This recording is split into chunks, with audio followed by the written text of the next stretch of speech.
في واحد جه قال لك اللعبة دي بايظة يعني. احنا بنيجي نتحرك كده بنعدي في الحيطان وبنعدي في روبوت وبنعدي مفيش حاجة بتقف قدامنا خالص. طب هو ده ينفع؟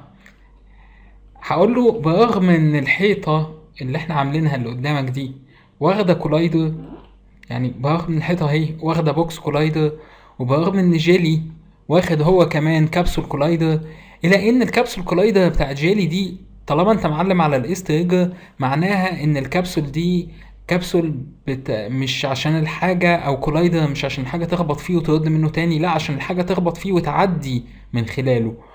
يبقى اذا الكبسول كولايدر دي مش كفاية ان هي تمنع جيلي ان هو يعبر من الحيطان، لان الكبسول دي مش بتقول ان جيلي ده جسم المفروض يتخبط الحاجة تخبط فيه وترد منه تاني.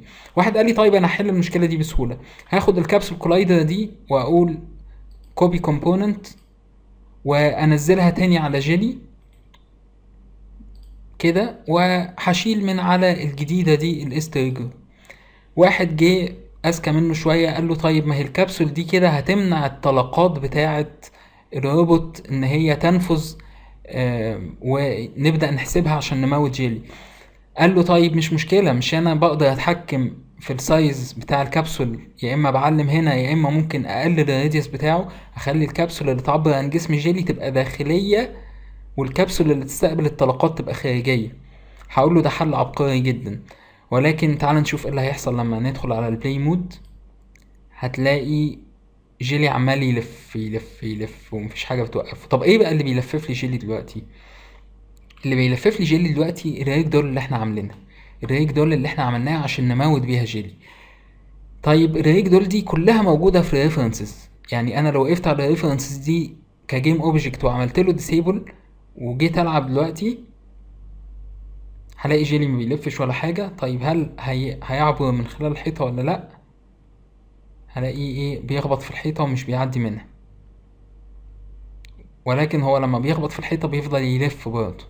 طب عايزين نمنع اللف ده لما يخبط في الحيطة، هقول له ممكن تمنعه من خلال الريجيد بادي. لو جيت هنا عملت الانجلر دراج انفينيتي اي ان اف ودوس انتر هتكتب انفينيتي مع نفسها. طيب نجرب دلوقتي،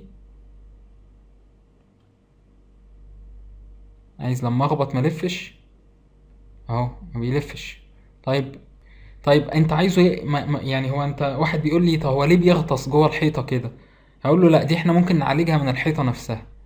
لو وقفت على الحيطه ودوست اف واكبر البوكس كولايدر بتاعها شويه في الاكس وفي الواي، في الاكس وفي الزد اسف، ادي في الاكس وادي في الزد.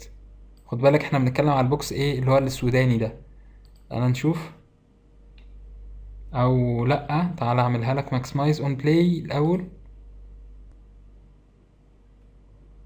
او كده مش بيغطس جوه. طيب خد بالك ان احنا كده وقفنا جيلي، ان هو وقفنا الريك دول بتاع جيلي، لان بالديسيبل بتاع الجيم اوبجكت ده كده جيلي لما يموت مش هيقع على الارض وهيضيع الشغل بتاعنا. قال لك عادي تعالى نعمل انيبل للكلام ده كجيم اوبجكت عادي جدا على جيلي هيلث لما يوصل الهيلث بتاعه لصفر. دي مش هتبقى صعبة بالنسبة لنا يعني، ده كده خلاص بقينا لعيبة احنا في الكلام ده. هدخل على الهيلث سكريبت او جيلي هيلث وهتعامل مع ده كجيم اوبجكت عادي جدا، بعمل له اكتيفيت لما الهيلث بيوصل لصفر. يبقى هعمل هنا ده بابليك جيم اوبجكت،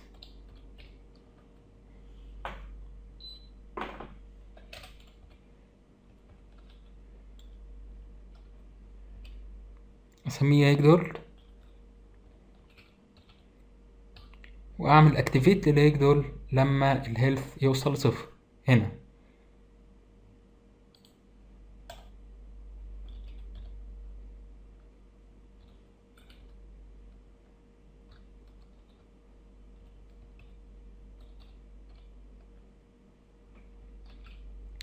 ونتست الكلام ده بعد ما نوصل الريفرنسز.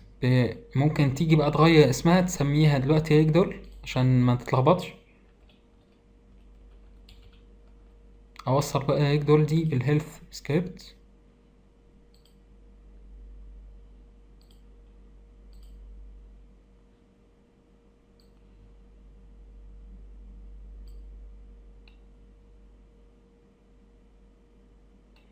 اقلل بقى الهيلث، اخليها مثلا 4 عشان نموت من اول طلقة.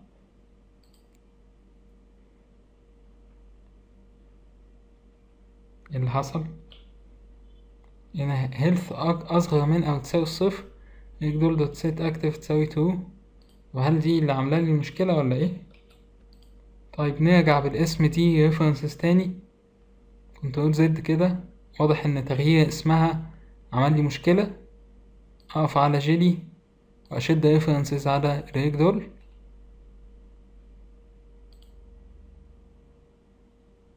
تمام، يبقى ما كانش لازم ان احنا نلعب في الاسم. اكتف الكلام ده من هنا تاني.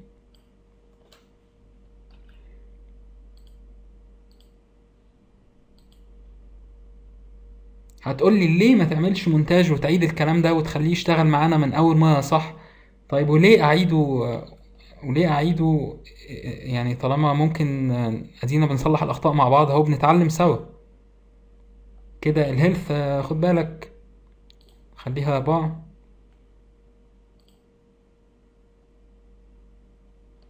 فين العدو؟ اهو. موتني، موتني بليز. اوه.